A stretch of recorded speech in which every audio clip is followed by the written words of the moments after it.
tal? Buenas tardes. Bueno, yo soy Anel Bernabé, soy de quinto año y hoy vamos a empezar el capítulo de gastro con este tema que es el dolor abdominal. ¿Me confirman? Sí, se me escucha bien y se puede ver la pantalla todo bien porque mi internet está un poco mal, entonces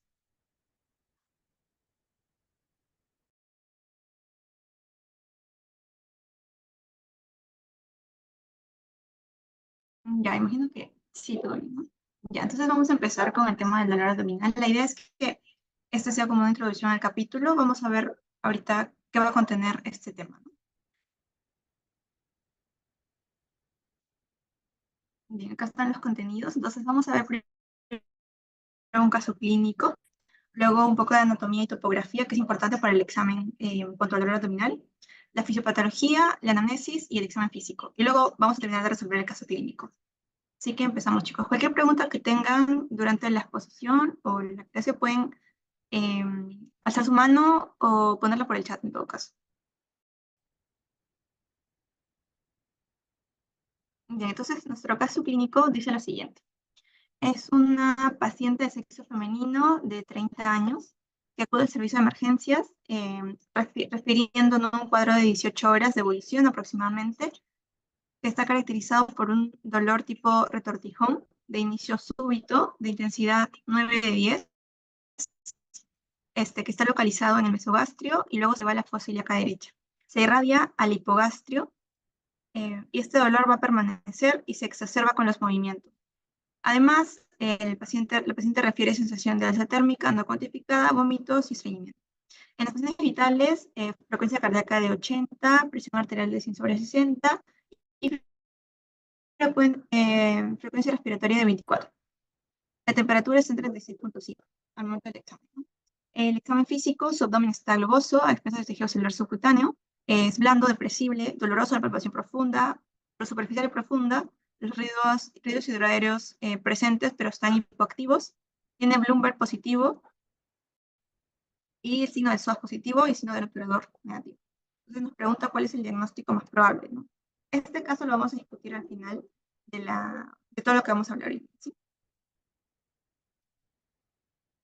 Entonces vamos a ver la parte de la anatomía y topografía, que es importante eh, poder localizar bien las regiones del abdomen, que esto deben recordar de anatomía. Entonces, una de las especificaciones que tenemos es, y la que más se usa, si no me equivoco, es la de que separa en 9 cuadrantes, ¿no? Eh, los cuadrantes superiores, bueno, empezamos con el hipocondrio derecho, el epigastrio, el hipocondrio izquierdo, eso se le denomina flanco derecho, el mesogastrio, región umbilical, el flanco izquierdo, la fosa ilíaca derecha, el hipogastrio y la fosa ilíaca izquierda. Y bueno, estas nueve regiones van a tener como que ciertas patologías que están asociadas, ¿no?, de acuerdo a donde sea la región. Por ejemplo, en el hipocondrio derecho, ¿qué patologías podemos tener? Podemos tener cálculos biliares en este caso, ¿no?, de las vías biliares, colangitis, que también es una afección de las vías biliares, porque aquí se encuentran la vesícula, el hígado también, entonces hepatitis, absceso hepático, ¿no?, entre otras. Luego, en el epigastrio va a estar sobre todo el estómago. Entonces, aquí podemos traer también parte del esófago, ¿no?, esofagitis, úlcera péptica, úlcera perforada y pancreatitis, que también se encuentra una parte del páncreas aquí. Luego, en el hipocondrio izquierdo, podemos ver abscesos esplénicos, ¿no?, porque acá está lo que viene a ser el vaso, y también una ruptura esplénica. Luego pasamos al flanco derecho. En el flanco derecho vamos a encontrar, ¿no?, el intestino grueso ascendente. Entonces, y también los uréteres pasan por ahí. Entonces podemos encontrar cólico ureteral, pielonefritis. Luego está en el mesogastrio, puede ser apendicitis, porque vamos a ver que al inicio puede estar como, no en el lugar donde se encuentra como tal el apéndice, sino empezar en la región periumbilical. Linfadenitis, que son inflamación de los ganglios, linfomas, ¿no? Y luego en el flanco izquierdo también podemos encontrar los cólicos ureterales y la pielonefritis, porque es igual a la derecha y a la izquierda. En la fosa ilíaca derecha como tal la apendicitis, de Crohn, un quiste ovárico, ¿no? En el caso de las mujeres es una zona donde se encuentran, ¿no?, los ovarios y puede confundirse también con apendicitis.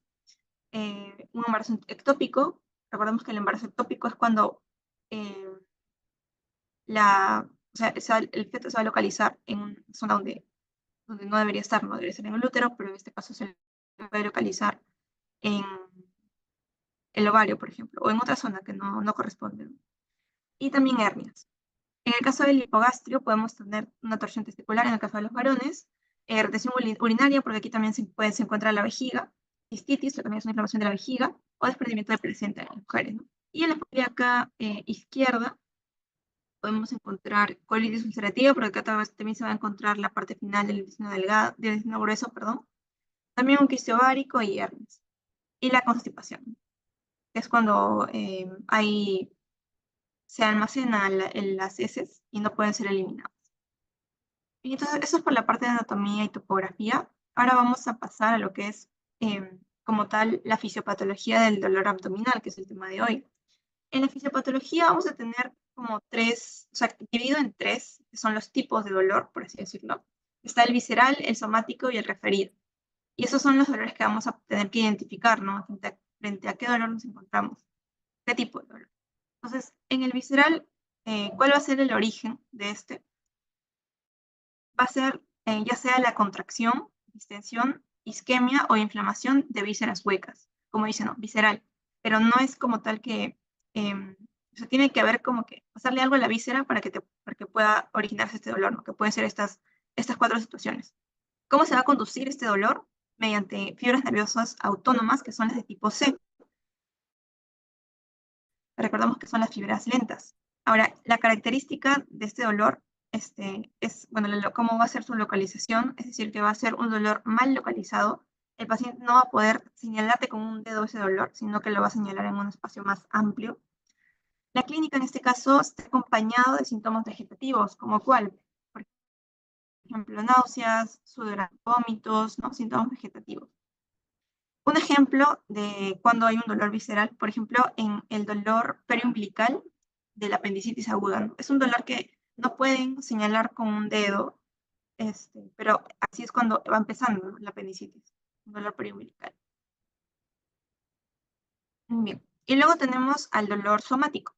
¿Cómo se va a originar este dolor somático? Va a ser básicamente por la inflamación del peritoneo parietal. Acá no es la víscera, sino ya es el peritoneo. Entonces, la conducción como tal de este dolor va a ser por fibras nerviosas espinales, que son las de tipo A, que son las de conducción rápida. Ahora, la diferencia con el visceral va a ser que este sí va a estar bien localizado, es decir, que el paciente va a poder localizar muy como bien con un dedo tal vez, o con dos, dónde se encuentra el dolor. Y en la clínica, bueno, este puede ser agudizado, o sea, va a incrementarse con el movimiento, la tos, la respiración. Además, que puede haber resistencia muscular. No quiere decir que cuando ustedes vayan a palpar el abdomen, se va a sentir como si se pusiera como duro, ¿no? Como si se resistiera a que ustedes lo palpen. Justamente porque ya está inflamado el peritoneo parietal, ¿no? Entonces, esa es una característica importante. Y en este caso, un ejemplo de este tipo de dolor es el dolor en el flanco izquierdo, perdón, en la fosa ilíaca derecha, en la apendicitis aguda, que ya es cuando es un poco más avanzado el dolor, ¿no?, cuando ya hay inflamación del peritoneo. En caso del dolor referido, como su nombre lo dice, o sea, este va a ser originado por cierta inervación que esté cercana a nivel medular de la víscera. O sea, depende de dónde está la víscera y cuál es su nivel medular más cercano, es que se va a originar. Y este se va a conducir mediante fibras que tienen una raíz común, ¿no? Es como, ahora la localización va a ser una localización lejana a donde el dolor realmente está. Y este va a bueno, en su clínica característica, que va a aparecer cuando el dolor se va a intensificar. Y por eso es que se va a como referir, ¿no?, como ir a otra zona. Un ejemplo de por ejemplo, es el dolor en la pancreatitis aguda. Vamos a ver que en la pancreatitis un dolor muy característico es esta irradiación hacia la espalda en cinturón. Entonces, por ejemplo, es un dolor referido, ¿no?, cuando ya el dolor se ha intensificado. Esos son los tres tipos entonces que vamos a ver. Bien, entonces, si hay alguna pregunta hasta ahí, la pueden ir dejando por el chat. Si no, al final la respondemos igual. Ahora vamos a la anamnesis. Esto seguro ya han escuchado, porque en el dolor, bueno, para poder describirlo, vamos a usar la clásica mnemotecnia que es Alicia. Vamos a ir como desglosando cada punto para ver qué ítems como que van ahí, ¿no? Entonces empezamos con la A, ¿no? Entonces, ¿qué era la A de Alicia? Es aparición. Entonces, aparición, vamos a clasificarlo en 3 ítems, que lo coloco así porque al momento de ustedes hacer la historia clínica, en enfermedad actual, por ejemplo, van a poner, ¿no? Lo primero siempre es tiempo de enfermedad, inicio y curso. Entonces, por eso es que en la aparición estoy colocando estos 3 ítems, para que ustedes puedan como guiarse de cómo empezar a llenar su enfermedad actual en la historia, ¿no? Entonces, en la aparición vemos el inicio. ¿Cómo puede ser el inicio? El inicio puede ser insidioso. Miren, el insidioso va a ser básicamente que del inicio hasta el máximo dolor que se siente o que pueden llegar a sentir, van a pasar horas y va a ir aumentando, ¿no? Entonces, por ejemplo, se puede ver en un dolor de una úlcera péptica, por ejemplo, o de un cólico biliar, que va a ir aumentando con el tiempo, ¿no? Tenemos también el brusco. El brusco, bueno, el gráfico es muy parecido, pero básicamente en este van a pasar minutos o segundos para que este dolor se incremente y llegue a su máximo nivel, ¿no? Entonces, este se puede ver, por ejemplo, en un retorcijón intestinal, por ejemplo. Vamos a ver ahora cómo se diferencia. También puede ser súbito, y el súbito ya es cuando desde el inicio el dolor va a llegar hasta su máximo nivel. O sea, apenas inicia, llega hasta su máximo nivel. Eso se puede ver, por ejemplo, en una perforación visceral. Es un ejemplo. Entonces, así vamos a ser como los vamos a escribir, y para eso tenemos que preguntar, ¿no? ¿Cómo ha ido, o cómo, cuando empezó así de forma muy fuerte o ha ido aumentando con el tiempo, y ahí lo definimos. El otro punto que vamos a ver es cómo es el curso. El curso quiere decir cómo se ha ido dando la enfermedad. Es decir, que puede ser progresivo. Progresivo significa que aumenta en el tiempo. También puede ser continuo, significa que se va a mantener en el tiempo. Puede ser intermitente, es decir, que tiene como episodios en los que está muy alto, pero luego baja el dolor, está muy alto y luego baja, o aparece, no sé, cada cierto tiempo, ¿no? Cada determinado tiempo aparece como episodios. Y regresivo, que es que va a disminuir en el tiempo. Esto lo definimos en curso. Y luego vemos para saber si es un dolor agudo o crónico, ¿no? Esto viene a ser la evolución. Para el dolor abdominal, en realidad, depende de la bibliografía donde la tomen, porque, por ejemplo, hay algunos que mencionan que es agudo menor a 7 días, o sea, el corte es 7 días, agudo menor a 7 días y crónico mayor o igual a 7 días.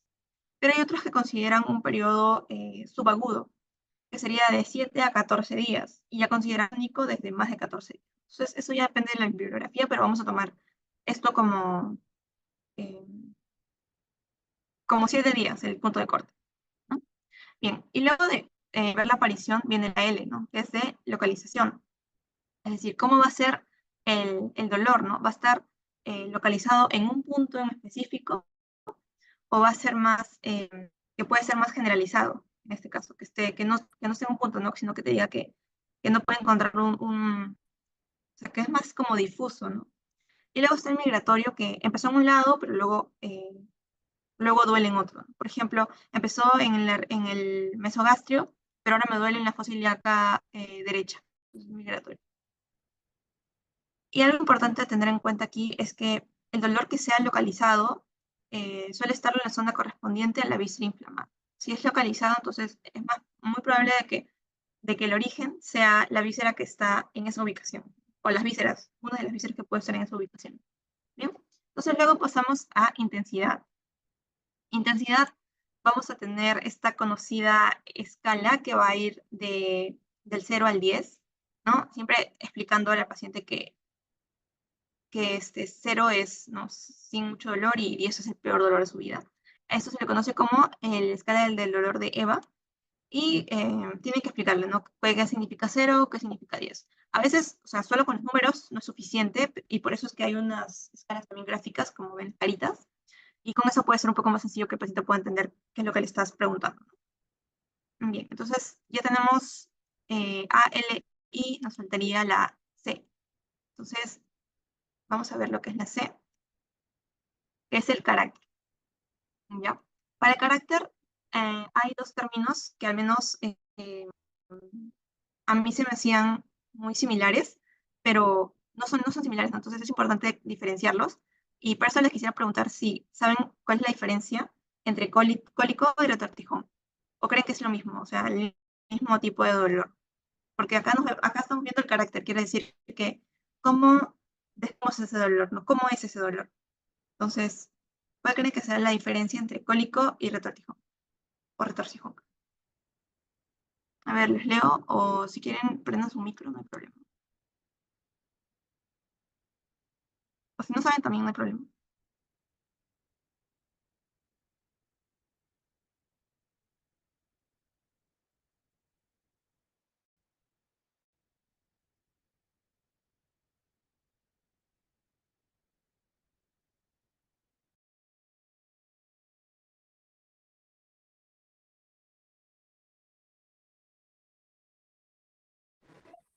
Ya chicos, entonces lo vemos ahorita, ¿sí, no? Eh, ya, la diferencia básicamente es el tipo de víscera, o sea, que en donde se genera, ¿no? Por ejemplo, aquí tenemos una imagen. A ver, tenemos dos imágenes, ¿no? La primera indica las vías biliares y la segunda indica por ejemplo, los intestinos, ¿no? Que son vías de mayor calibre. Entonces, el cólico se va a dar en una vía que sea de menor diámetro, de menor calibre, como son las vías biliares o las vías urinarias, por ejemplo. En cambio, el retortijón se va a dar en vísceras que sean de mayor calibre, como lo son, por ejemplo, el estómago, los intestinos, ¿no? Entonces, lo ideal, si quieres decir, por ejemplo, cólico abdominal, sería decir que es un tipo de retortijón, no tanto un cólico. El patrón que siguen, si es el mismo, eh, que va a hacer que el dolor va a tener como picos, ¿no? En un momento va a ser muy fuerte, luego va a disminuir, luego va a ser otra vez muy fuerte y luego va a volver a disminuir. Entonces, el patrón es el mismo, pero en dónde se da es lo que los diferencia, básicamente, ¿no? Entonces, bien, luego de esto tenemos otros tipos de dolor, que son, por ejemplo, el urgente, se, que se descardiera, luego el punzante, como si encara, el opresivo, como si pesara, como si te oprimieran. El sordo es un dolor que es continuo. Eh, el dolor también encontré en la literatura que se denomina de hambre, que es como una sensación de vacío. Y el dolor errante, que es un dolor como que migra, ¿no? Características de los dolores que ustedes pueden preguntar y sería bueno que les puedan describir, ¿no? O sea, por ejemplo, el paciente te puede decir, me arde, entonces ustedes lo colocan en la historia como dolor urgente, ¿no? Entonces, eso va más que nada. Entonces, la otra I es de irradiación. Entonces, puede irradiarse el dolor a varias zonas, ¿no? Por ejemplo, hemos visto que aquí tenemos el ejemplo del páncreas, ¿no? Que se puede sentir en el epigastrio, pero se irradia hacia la espalda. Por ejemplo, el dolor, ya sea de alguna patología que tenga que ver con el hígado, con la vesícula, puede irradiarse hacia la zona del hombro, la zona escapular, ¿no? De ambos lados. Entonces, aquí tenemos, ¿no? Básicamente cómo se puede irradiar. También el dolor umbilical puede tener origen de apéndice, de una patología del apéndice, ¿no? Entonces, básicamente tenemos que preguntar hacia dónde se va el dolor, no si se queda ahí o si se va a otro lado. ¿Bien? Luego tenemos la A, que es de atenuantes y agravantes. Entonces, aquí tenemos que preguntar si es que el dolor cambia con la posición corporal. Eh, por ejemplo, en los dolores que son por el cólico renal, o sea que hay cálculos a nivel renal, el paciente no puede encontrar una posición en la que le calme el dolor, ¿no? Sino que va a estar moviéndose y no va a encontrar una posición en que le calme.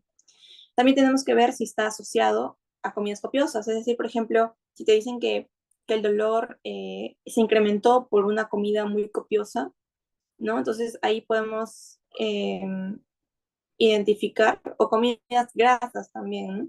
Podemos identificar que puede ser un problema, si es copiosa, puede ser a nivel del estómago, ¿no? O a nivel intestinal. Y depende de, por ejemplo, si fuera urente y frente a comidas copiosas, podría ser que hay una lesión, puede ser una úlcera, por ejemplo, ¿no? Entonces, es importante con qué se relaciona, ¿no? También puede ser asociado al alcohol, ¿no? Igual, si es, por ejemplo, si viene el dolor precedido de una ingesta masiva de alcohol y es urente, ¿no? Como si ardiera, igual indica como que si hay una lesión en la mucosa, ¿no? Que puede ser en el estómago, por ejemplo. Entonces, igual esto corresponde más a una úlcera, ¿no? Igual viendo todo el tipo de evolución, ¿no? Pero te puede dar una idea de a dónde orientarse. Otro también fármacos, si consume antiácidos, por ejemplo, si calma con los antiácidos, ¿no? El estrés también es un factor importante que puede aumentar el dolor, los movimientos, también el reposo, los tipos de alimentos, ¿no? Como dijimos, por ejemplo, alimentos grasos, pueden estar relacionados a problemas con la vesícula. También el esfuerzo, y bueno, básicamente eso, ¿no? Pero, ¿qué lo aumenta o qué lo disminuye? También en esta podemos incluir los síntomas que son asociados, como por ejemplo náuseas y vómitos, la hematemesis, que es el hecho de vomitar, ¿no? Vomitar sangre, la diarrea o constipación, ¿no? Constipación siendo lo opuesto a la diarrea, que es cuando no pueden hacer sus deposiciones, el estreñimiento, ¿no? Pirosis, que es esa sensación de ardor, como si el ardor subiera por el esófago, algo así se puede escribir. También la ictericia, ¿no? Que está relacionada con ya problemas de la bilis, puede ser problemas de la vesícula, ¿no? O como tal hepáticos o prehepáticos, que eso ya lo van a ver más adelante.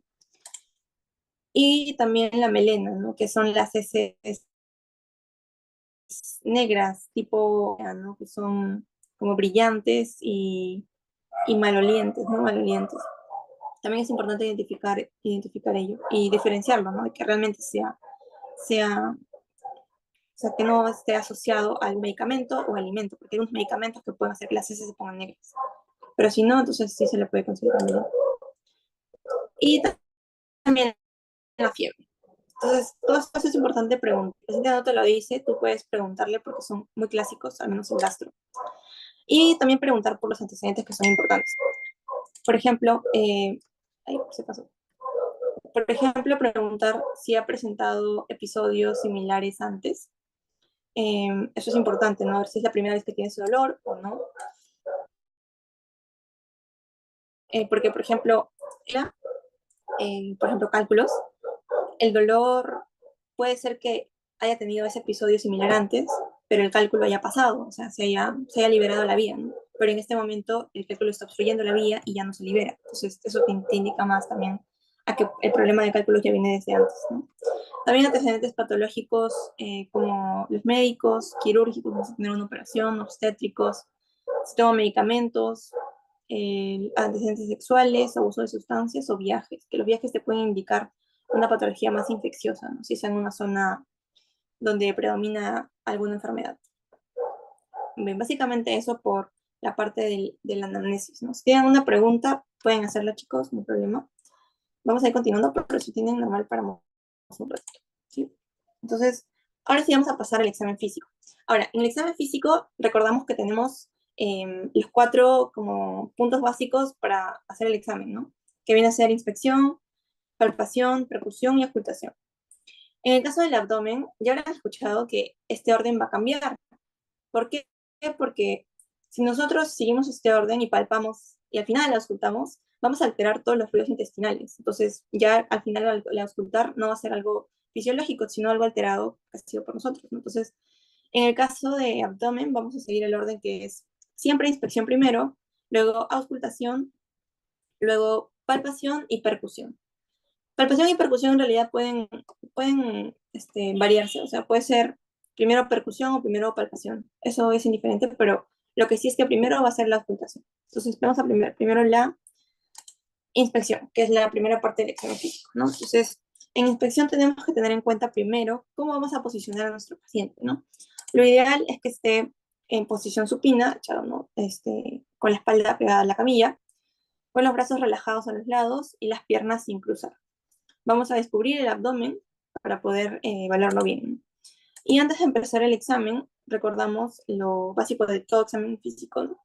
Que es que nos colocamos al lado derecho del paciente y vamos a calentar las manos y el estetoscopio, ¿no? Porque pueden estar fríos y eso puede incomodar al paciente. También es importante que observemos el aspecto general del paciente, es decir, cómo llega, ¿no? Si está activo o no, si está somnoliento. Entonces, todo eso también es importante. Ahora, centrándonos más en lo que es el abdomen, vamos a evaluar, ¿no? Viendo lo que es el contorno. Entonces, para eso tenemos que ver el abdomen de manera tangencial, es decir, con nuestra vista, ¿no? Al mismo nivel. ¿Por qué? Porque así podemos ver cómo es la superficie, ¿no? Si está distendido o no, o si está globoso, ¿no? En este caso vamos a preguntarnos, ¿no? ¿Cómo es el abdomen? ¿Es plano, redondeado, protuberante, o sea, que tiene como un monte? ¿O es excavado, ¿no? Más bien como hundido, muy cóncavo hundido, ¿no? Tenemos que describir eso. También es simétrico, o sea que ambos lados del abdomen están al mismo nivel, porque en caso una parte no esté al mismo nivel, podríamos escuchar que hay una masa, por ejemplo, ¿no? También nos vamos a preguntar si hay protrusiones. Protrusiones quiere decir como, por ejemplo, el ombligo, que es un poco hundido, por ejemplo, que haya una como masita un poco salida, entonces eso ya es una protrusión. Y nos puede indicar también, por ejemplo, una hernia. También nos vamos a preguntar si se ven órganos o masas, ¿no? Que tiene que ver con la simetría también. El peristaltismo, cómo está. Si bien eso lo vamos a escuchar, si es que está muy aumentado, incluso puede observarse, ¿no? Se ven las ondas del peristaltismo. Y también si es que hay pulsaciones, que son muy protuberantes, que tú las puedes ver así a simple vista, ¿no? Eso es con respecto al contorno. Ahora, sobre la piel, ¿qué vamos a ver? Vamos a ver el color de la piel. Puede ser que hayan, por ejemplo, hematomas o ictericia, ¿no? Que el abdomen esté amarillo. Entonces, eso nos puede indicar, por ejemplo, problemas hepáticos o, como habíamos dicho, de las vías biliares. También si hay hematomas, se pueden indicar golpes, ¿no? En este caso. Ahora, estrías. Sabemos que hay estrías, por ejemplo, una mujer embarazada luego de dar a luz puede quedar con estrías. Pero estas estrías, ¿cómo van a ser? Van a ser estrías no caradas, ¿no? Medias como brillosas, ¿no? Pero vamos a tener que diferenciar esas estrías que son normales de otro tipo de estrías que son estas, que son como vinosas, ¿no? Si vemos estrías vinosas, ahí sí ya como que no es tanto de la extensión normal de la piel, de la hiperextensión de la piel, ¿no? Sino es más que puede estar asociado con el síndrome de Cushing que van a ver ya en endocrino. Pero les voy adelantando eso, ¿no? Como que identificar bien si es algo eh, dado por ejemplo, el embarazo o una persona que era muy gordita y bajó de peso también puede tener estrías, pero son así siempre nacaradas, ¿no? Bien, entonces también tenemos que ver el ombligo, como había mencionado, por ejemplo, aquí en esta imagen podemos ver lo que es una protrusión, ¿no? Del ombligo, se ve como algo que se está saliendo. Y esto podría indicar una hernia ventral, en este caso. También vamos a ver lo que podrían haber venas dilatadas que sugieren hipertensión portal. A esto se le llama circulación colateral, ¿no? Que vemos en estados ya más avanzados de patopatías, ¿no? O cirrosis, por ejemplo. Pero lo que sugiere en sí es hipertensión portal. Pero se ven en etapas muy avanzadas, así que igual hay que tenerlo en cuenta. Y por último, cicatrices, ¿no? En caso, por ejemplo, hay alguna, tenemos que describir dónde está. Por ejemplo, esta que es o, ¿no? Nos puede indicar que ha habido una operación abierta del apéndice, una apendicectomía, pero abierta, ¿no? Y la de abajo, por ejemplo, una cesárea podría ser, ¿no? Entonces es importante que lo puedan describir. Bien, entonces luego pasamos a lo que es la parte del examen físico, la auscultación. Entonces, luego en la auscultación vamos a usar, como sabemos, nuestro estetoscopio y con las partes, por ejemplo, con el diafragma, que es la parte más grande, y con la campana, que es la parte más chiquita, vamos a poder auscultar distintos elementos, ¿no? Por ejemplo, lo más común que vamos a auscultar son los ruidos intestinales, que se reportan en la historia como los ruidos hidroaéreos. Entonces, ¿cuál es lo normal? Que sean entre 5 a 35 por minuto. Pero esto no vamos a quedarnos ahí un minuto, ¿no? Sino solo nos quedamos unos segundos en cada espacio del abdomen. Y se menciona que con tal de que escuchemos uno o dos en el pequeño tiempo, en los segundos que tenemos, entonces podemos como que escuchar solo una zona o dos y corroborar que sea normal. También se puede auscultar, por ejemplo, si hay chasquidos o borboteos que son irregulares. Borboteos es como ese, cuando sentimos que suena el estómago, que significa que aumentan los ruidos, se le puede denominar borboteos. Y también los borborismos, que ya indica un hiperperistaltismo, y también puede ser, ¿no? Por cuando uno tiene hambre. Cuando uno tiene hambre, bueno, uno menciona, ¿no? Como que me suena el estómago, entonces puede ser también por ahí.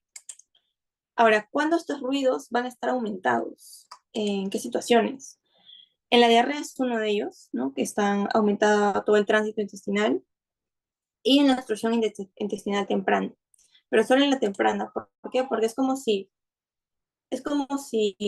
el intestino aún estuviera luchando para liberar esa obstrucción, ¿no? Por eso es que están aumentados. Pero eso es temporal, porque una vez que avanza la obstrucción, ya los ruidos pueden disminuirse o abolirse, es decir, desaparecer. Entonces, cuando están disminuidos, puedes indicar un hilio adinámico, ¿no? Una obstrucción intestinal.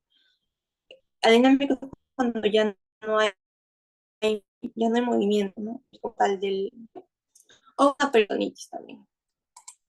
Bien, entonces también podemos auscultar las zonas del hígado y el vaso.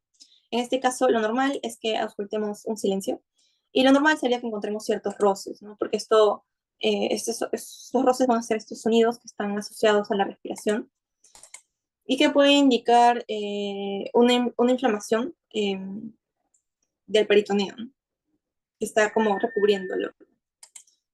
Entonces, eso es lo que vamos a auscultar, ¿no? En la zona del hipocondrio derecho y en la zona del hipocondrio izquierdo, que son las ubicaciones más o menos de esos órganos, ¿no?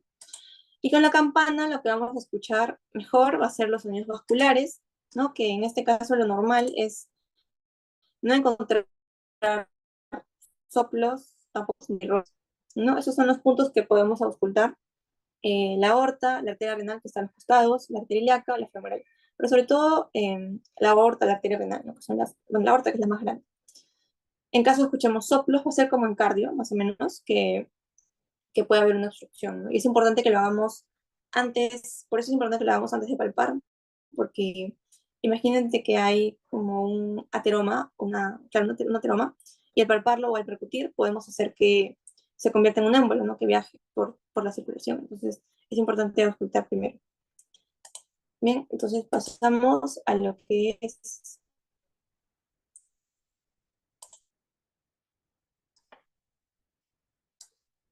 a la percusión, ¿no?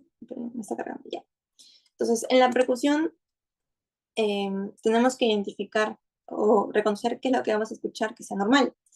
En este caso, ¿ustedes qué creen que se escuche al percutir el abdomen? ¿Cómo escucharíamos? ¿Tienen alguna idea? ¿Qué sería lo normal de escuchar al percutir? Hay una pregunta en el chat, entonces vamos a responderlo primero. Dicen, cuando auscultamos, ¿por qué cuadrante empezaríamos? Ya, ya, primero vamos con la pregunta y luego seguimos, ¿sí? A ver, cuando auscultamos, hay dos formas, bueno, en realidad tres. Uno, que pueden seguir el orden de los 9 cuadrantes. Puedes empezar por el hipocondrio izquierdo, sigues epigastrio, ¿no? Entonces sigues como que los 9 cuadrantes, o empezar por abajo también por la fosa ilíaca. O también pueden usar la división de 4 cuadrantes, que es, el abdomen se divide en 4, ¿no? Superior, cuadrante superior, izquierdo, derecho, inferior, izquierdo, derecho. O también otra técnica es ir como en zona antihoraria. A ver, ahorita tengo una foto. Okay. Voy a mostrar a ver si tengo una.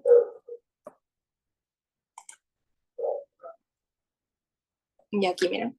Por ejemplo, podemos empezar desde aquí y seguir, ¿no? En orden, y en orden, y en orden. O también podemos usar solo la división en 4 cuadrantes y ir en los 4.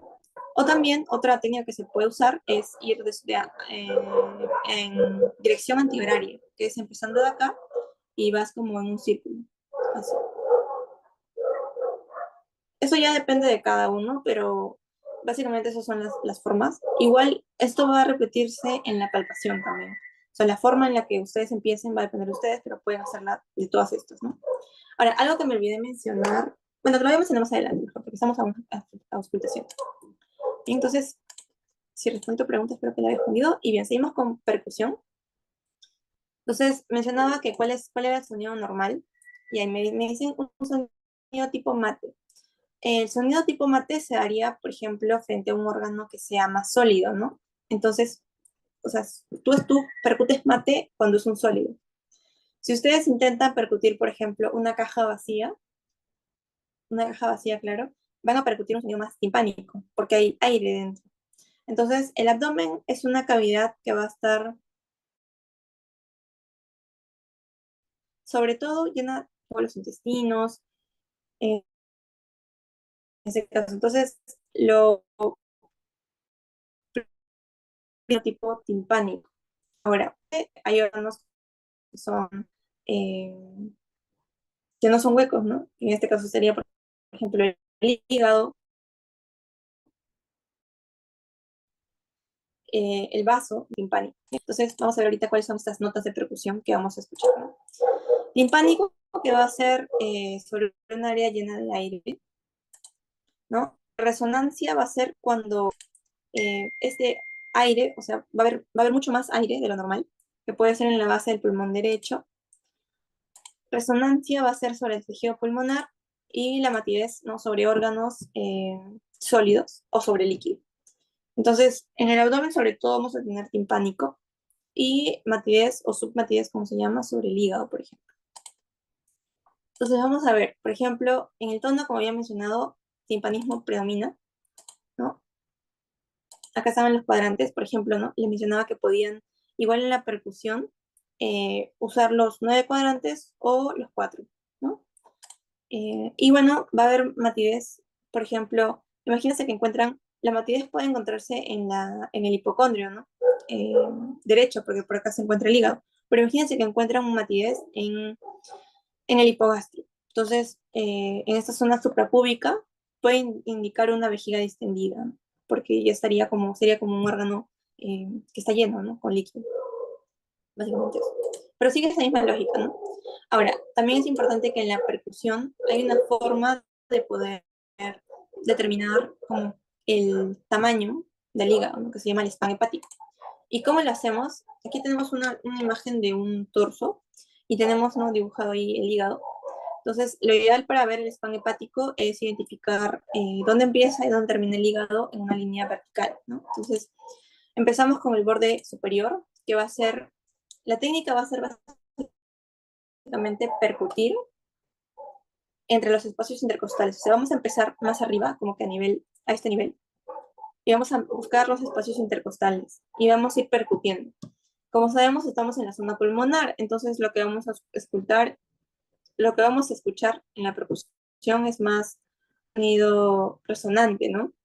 Entonces, cuando el sonido resonante o timpánico cambia a esta matidez, es que estamos ya en este borde, en el borde superior. Entonces, como que lo marcamos imaginariamente, ¿no? Y luego tenemos un borde que es el borde inferior. Entonces, aquí podemos empezar desde más abajo, por ejemplo, desde esta zona a nivel del ombligo, y vamos a ir percutiendo. En esta zona vamos a escuchar timpánico, timpánico, timpánico, hasta que escuchemos cierta matidez. Entonces, ahí es cuando ya es el borde inferior, y esta distancia la van a medir. Ahora, ¿cuál es lo normal? Lo normal es que sea un rango de 6 a 12 centímetros en adultos, sobre todo 12 más o menos, es lo que se encuentra usualmente. Ese es con respecto al hígado. Y con respecto al vaso, bueno, el vaso como que va a ser difícil de poder percutirlo como tal, pero hay un espacio que se puede percutir para saber si el vaso está como donde debería estar y del tamaño que debería tener, ¿no? Que es el espacio de Traube.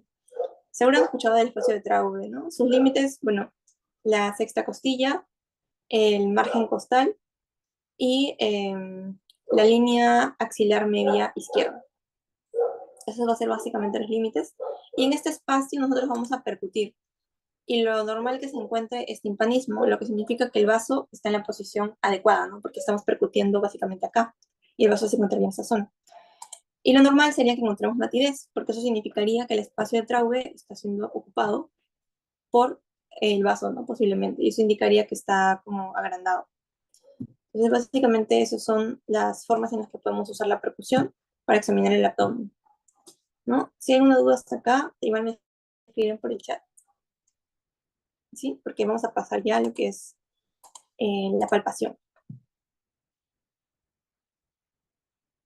Ya, a ver, ahí no creo.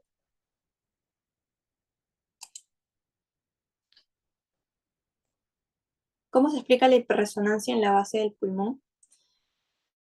Bueno, en realidad en el pulmón lo normal que vamos a escuchar va a ser resonancia, ¿no? Ahora, hiperresonancia puede ser, por ejemplo, eh, si hay si hay mucho aire a nivel de las pleuras, ¿no? Pero en bibliografías encontré que eh, ese sonido se puede describir como hiperresonancia, ¿no? Pero en realidad lo más adecuado, me parece, sería describirlo solo como resonancia, porque hiperresonancia ya sería que haya aire, o sea, de más en las pleuras, ¿no? Entonces, creo que mejor lo dejamos como solo resonancia, porque es lo que siempre se ha escrito, ¿no? Entonces, igual lo coloqué porque así lo encontré en los libros, pero en la práctica se escribe como resonancia nada más, ¿sí? Ya. Entonces seguimos con palpación. Ya. En palpación sí había una cosa que quería aclarar, que es que siempre es importante esto, ¿no? El primero, preguntarle al paciente si hay alguna zona dolorosa en el abdomen en específico, ¿no? Y si es que la hay, tienen que dejarla para el final. Entonces, sea por donde empiecen, sea que usen los cuadrantes, los 9 cuadrantes, los 4 cuadrantes o el antihorario, tienen que empezar por una zona distinta a la que es dolorosa, ¿ya? Entonces, empezamos con la palpación superficial. Sabemos que hay superficial y profunda. En la superficial, ¿cuál es el objetivo? Poder evaluar la sensibilidad, ¿no?, de la pared abdominal, también si es que hay resistencia, si hay órganos y masas superficiales también. Ahora, lo ideal, por ejemplo, para empezar la palpación es colocar tu mano así extendida eh, a nivel, o sea, como que paralela al abdomen, ¿no? Como ir tanteando, porque eso va a hacer que el paciente también se relaje y como que se acostumbre a que tú estás palpando, ¿no? Porque si tú palpas de una, puede que el paciente mismo genere resistencia, o sea, pero no porque haya un problema de peritoneo, ¿no? Sino porque es algo normal. Cuando tú haces fuerza, generas resistencia. Entonces, lo ideal es primero colocar tu mano para acostumbrar al paciente algo así, a sentir, ¿no? Y luego ya empiezas con tu palpación superficial. Entonces, como les había dicho, se puede hacer con los 9 cuadrantes o los 4. Se tiene que deprimir el abdomen hasta 1 centímetro. Eso es teórico porque en realidad es solo presionar un poco, ¿no?, para sentir esas masas superficiales, si es que hubiera, ¿no? Entonces, la técnica que se usa es la técnica monomanual. Usamos solo una mano porque no es necesario aplicar tanta fuerza para superficial. Entonces, solo usamos una mano primero. Lo normal es que se sienta un abdomen liso y con una suavidad, ¿no?, que esté depresible, que esté blando. Eso es lo normal. Lo anormal sería que encontremos tensión muscular o resistencia, que se siente como cuando haces abdominales, como si presionares y está como tenso, fuerte, que no puedes hundir como el abdomen, ¿no? Se siente fuerte.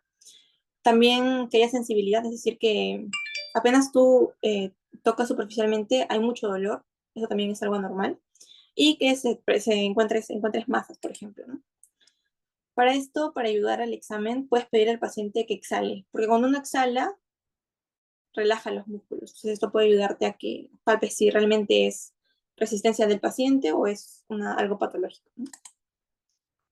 Luego viene la palpación profunda. Acá el objetivo es delimitar el borde hepático, puede ser los riñones o si hay masas abdominales más profundas. Para esto sí usamos la técnica bimanual, que consiste, como ven en la imagen, en aplicar fuerza con una mano y la otra va a estar por encima tratando de aumentar, ¿no?, la fuerza. Entonces, lo normal aquí es que puedan sentir, ¿no?, los músculos rectos, pueden sentir, por ejemplo, las palpitaciones de la aorta, porciones del colon también se pueden llegar a sentir. Y lo normal sería que hayan ciertas protuberancias, masas o tensión, ¿no? Que no esté relacionada con la profundidad que tú estás ejerciendo, sino que de por sí ya haya, o sea, que no puedas como presionar tanto porque hay algo que se está resistiendo dentro. Eso tampoco es normal, ¿no?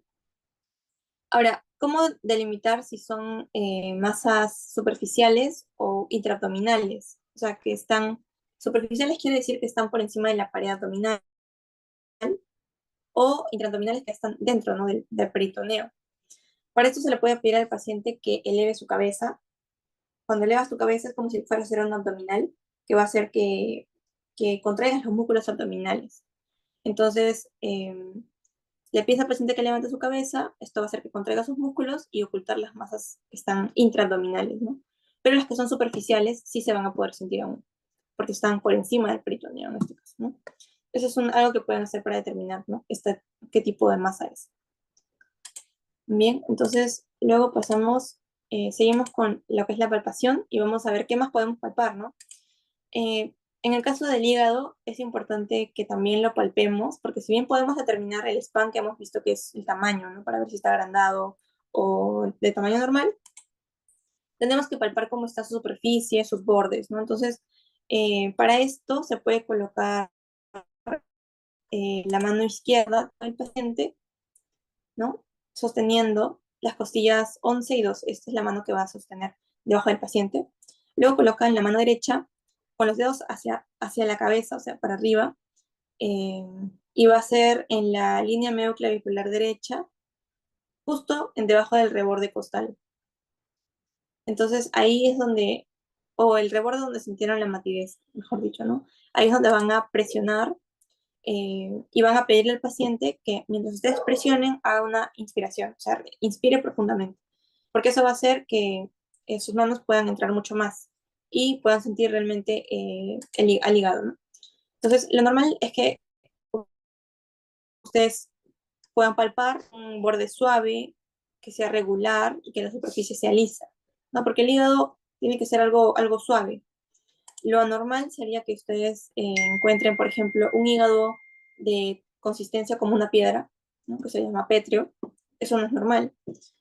También que sientan tensión, que sientan como nódulos, ¿no? El hígado, la superficie debería ser regular, es decir, todo el parénquima. Como en las imágenes, cuando compran, por ejemplo, el hígado del pollo, es como todo suave, ¿no? Pero imaginemos que el hígado tenga como nódulos en su superficie, ¿no? Como bolitas, bolitas, bolitas, bolitas, bolitas. Entonces, eso lo van a poder sentir si es que es anormal. Bien. Y bueno, durante la inspiración, por eso se prefiere que haga una inspiración profunda, el hígado es como si fuera a bajar. Entonces va a palparse por unos 3 centímetros debajo del reborde costal. Y por eso es que va a ser mucho más fácil que ustedes puedan palpar, si le piden que inspire profundamente. Bien. Hay otra técnica que se puede usar que se llama la técnica del gancho, que suele usarse en pacientes que son obesos porque va a ser un poco difícil poder palparla de esta forma. Y la técnica del gancho, bueno, consiste en poner las manos como la pueden observar, que es colocarla como debajo del borde donde sintieron la matidez hepática, o sea, el borde inferior, y presionar, de igual manera pedirle al paciente que inspire profundamente. Y así también pueden sentir como que los bordes, ¿no? Es mejor porque utilizan las dos manos en este caso. Y la vesícula biliar también es algo que tenemos que evaluar. Ahora, como tal, la vesícula biliar no van a palparla, eso es lo normal, ¿no? Pero igual tienen que hacer la maniobra para ver si es que la palpan, porque el palparla ya no es normal. Entonces se va a palpar debajo del margen hepático, en el borde lateral del músculo recto abdominal, ¿no? Que va a estar casi como ven en la imagen, o sea, es como por esa zona, pero un poco más, el músculo recto abdominal estará más o menos por acá.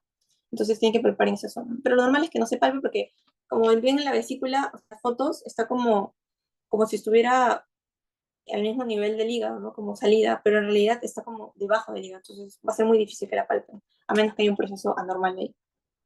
Para ver la vesícula, luego vamos a ver algunas maniobras que se usan. Bueno, una de ellas, ¿no? Que la vamos a ver más adelante. Bien, entonces, seguimos. Ya. También hay técnicas para poder palpar el vaso, que como les dije es un poco complicado, a veces no suele palparse. Entonces, la técnica es que con la mano izquierda, así como ven en la imagen, ustedes van a rodear al paciente y van a hacer como si su mano la empujaran para arriba, o claro, como para arriba. Entonces, con la mano derecha, que va a estar colocada por debajo del reborde costal izquierdo, o sea, una mano va a estar acá, tratando de elevar, y otra mano va a estar arriba, tratando de presionar. Entonces van a presionar en dirección al vaso, que es la región, el hipocondrio izquierdo. Entonces la idea es que con esta mano levanten y con esta palpen. Y ahí pueden llegar a palparlo, igual se le pide que haga una respiración profunda al paciente.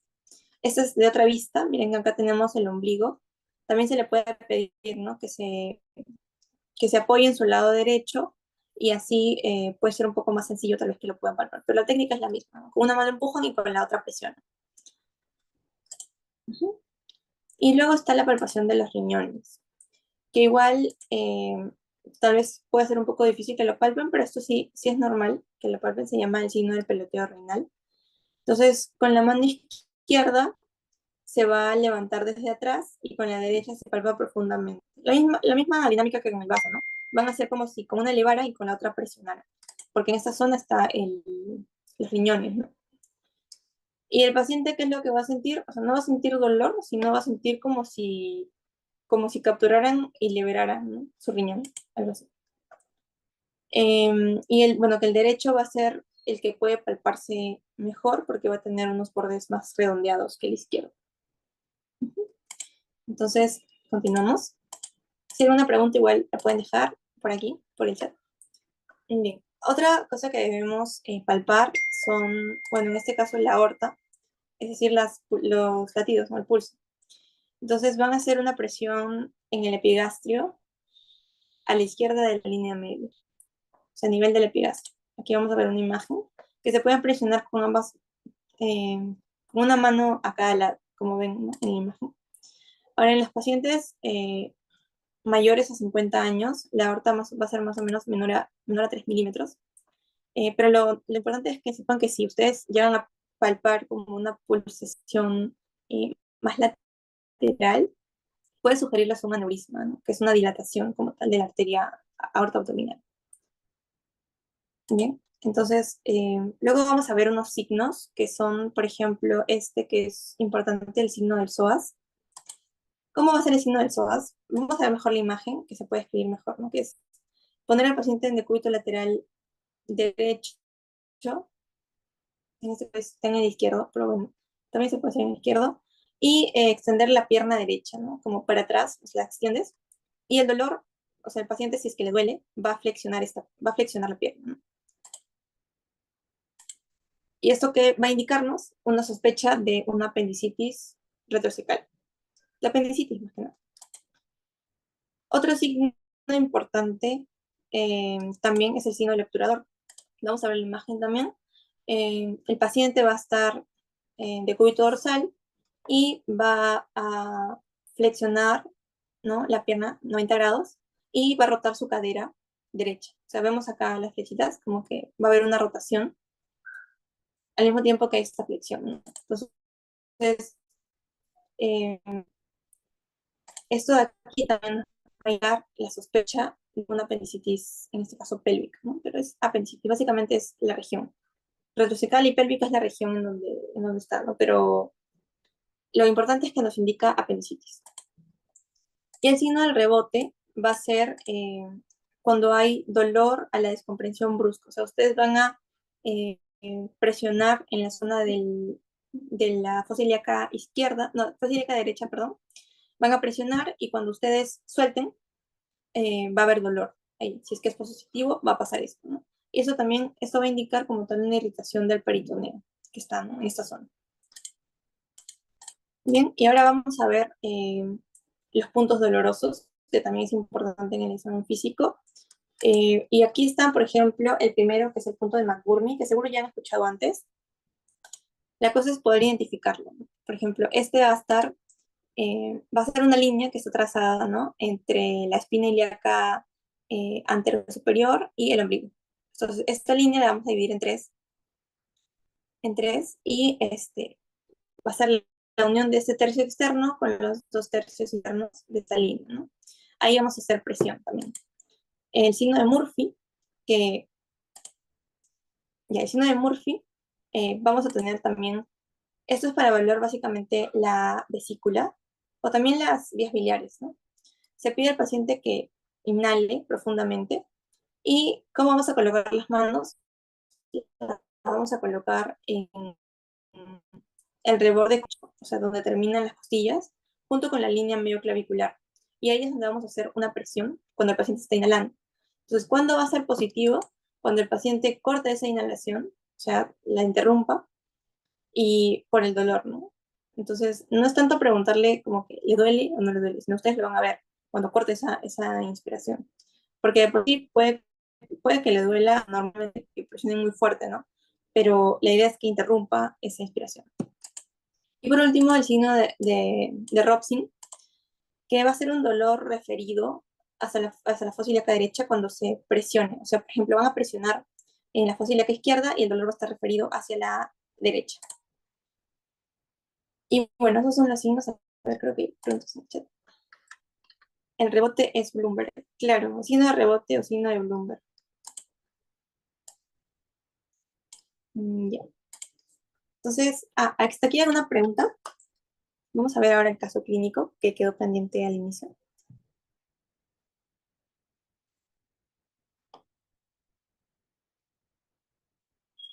¿Alguna pregunta, chicos? Si no, les vamos a hacer al final. Bien, vamos a ver el casito. Entonces, recordemos, ¿no? El casito era una paciente de sexo femenino de 30 años, joven, que acude a emergencias refiriendo un cuadro de 18 horas de evolución. Entonces, se va a caracterizar, acá vemos cómo se caracteriza con un dolor tipo retortijón, de inicio súbito, de intensidad 9-10, localizado en mesogastrio y posteriormente fosa derecha, que se irradia el hipogastrio. El dolor permanece y se exacerba con los movimientos. Además, la paciente refiere sensación de alza térmica no cuantificada, vómitos alimenticios y estreñimiento.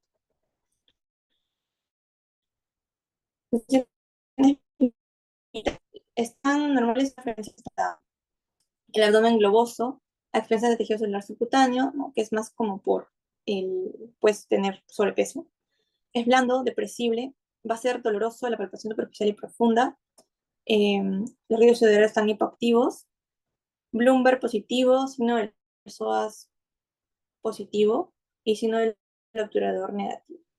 Entonces, a ver, ¿alguien me puede decir primero, como hemos estado viendo, ¿no? Este dolor, ¿qué tipo de dolor sería según la evolución? Agudo, crónico. Agudo, subagudo, crónico.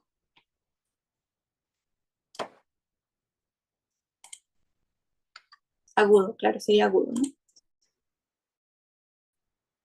Bien, un dolor de tipo agudo. Ahora, lo definimos, ¿no? Estamos usando aquí Alicia. Entonces, aparición, 18 horas, localización, ¿no? En mesogastrio y luego en la fosa ilíaca derecha, intensidad 9-10, el carácter es tipo retortijón, la irradiación al hipogastrio y que se los movimientos. Entonces, por aquí mencionando los diagnósticos, me parece. Bueno. Apendicitis. Ajá, muy bien. Pero solo sería apendicitis porque vemos que, por ejemplo, tiene Bloomberg positivo, ¿no? ¿Y qué indicaba Bloomberg? Cuando, cuando hacíamos Bloomberg, ¿qué indica? Apendicitis, apendicitis. Claro, porque, claro, el abdomen, acá creo que ha faltado definir en qué parte del abdomen era blanda y depresible, ¿no? Porque si se dan cuenta, también, por ejemplo, dice dolorosa la palpación superficial y profunda, pero no indica en qué zona del abdomen. Entonces, es importante que coloquen, o sea, en este caso, a ver qué dicen en el chat. Dice peritonitis, abdomen en tabla. Claro, estaría en un proceso, en este caso, o sea, apendicitis sabemos que, o sea, nos indica que es apendicitis, ¿no? Pero en este caso estaría ya yéndose a lo que es la inflamación del peritoneo, porque vemos que hay Bloomberg positivo, ¿no? Entonces, sería un apendicitis con peritonitis. Podría considerarse, o sea, es una apendicitis, pero que ya está yéndose a lo que es peritonitis, ¿no? Porque vemos ya Bloomberg positivo, ¿no? Entonces, ese sería básicamente nuestro diagnóstico. Aquí, bueno, habíamos colocado apendicitis aguda, litiasis vesicular, peritonitis grave y pancreatitis. En este caso, el más probable sería la apendicitis aguda, ya el abdomen en tabla, o sea, todo el abdomen estaría habría resistencia, ¿no? Pero en este caso no es en todo, no solamente en el punto de Bloomberg que fue positivo. Entonces, nos indicaría más a lo que es una apendicitis aguda. Ahora, para diferenciar pancreatitis, recuerden que pancreatitis es un dolor tipo la versión epigasta se va hacia como cinturón hacia el de la espalda, ¿no? Entonces eso se aleja. Igual que la litiasis, porque en la litiasis veríamos otro signo que es el de Murphy, ¿no? Que encontramos acá. Entonces, claro, el diagnóstico más probable es apendicitis aguda, que ya podría estar yéndose o sea, como aumentando su gravedad, ¿no? Porque vemos lupus. Bueno, chicos, aquí tenemos el punto, ¿no? Creo que es la clase de dolor abdominal. Igual en el taller vamos a practicar todo lo que es los signos que hemos visto aquí en la sesión. Si tienen alguna pregunta, igual pueden hacerla, si no, eso sería todo.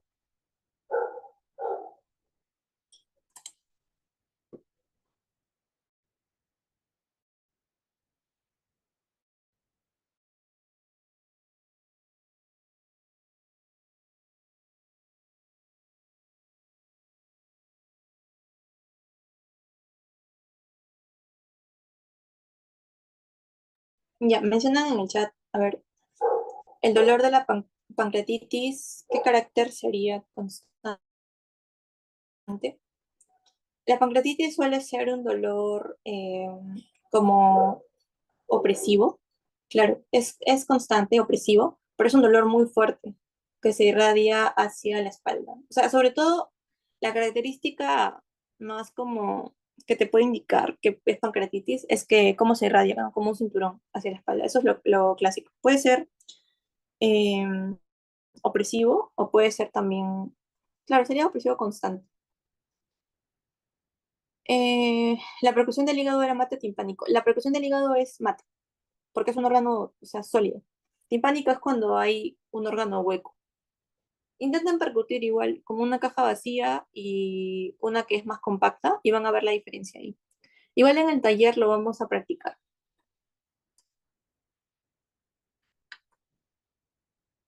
¿Alguna otra pregunta?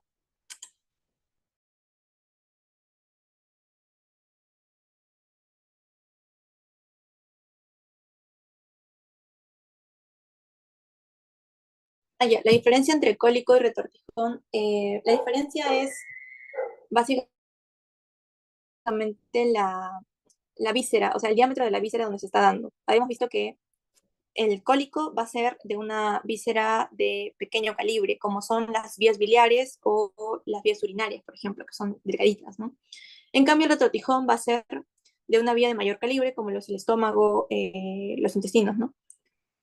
Porque el dolor, o sea, el patrón del dolor, que es como, hay momentos en los que son muy fuertes, luego disminuye, luego es muy fuerte, luego disminuye, como en una onda, es el mismo. Pero la idea es, o sea, la diferencia básicamente está en qué tipo de víscera se va a dar el dolor. Sí, por la dimensión, por el calibre, o sea, por el diámetro. Ujú, sí.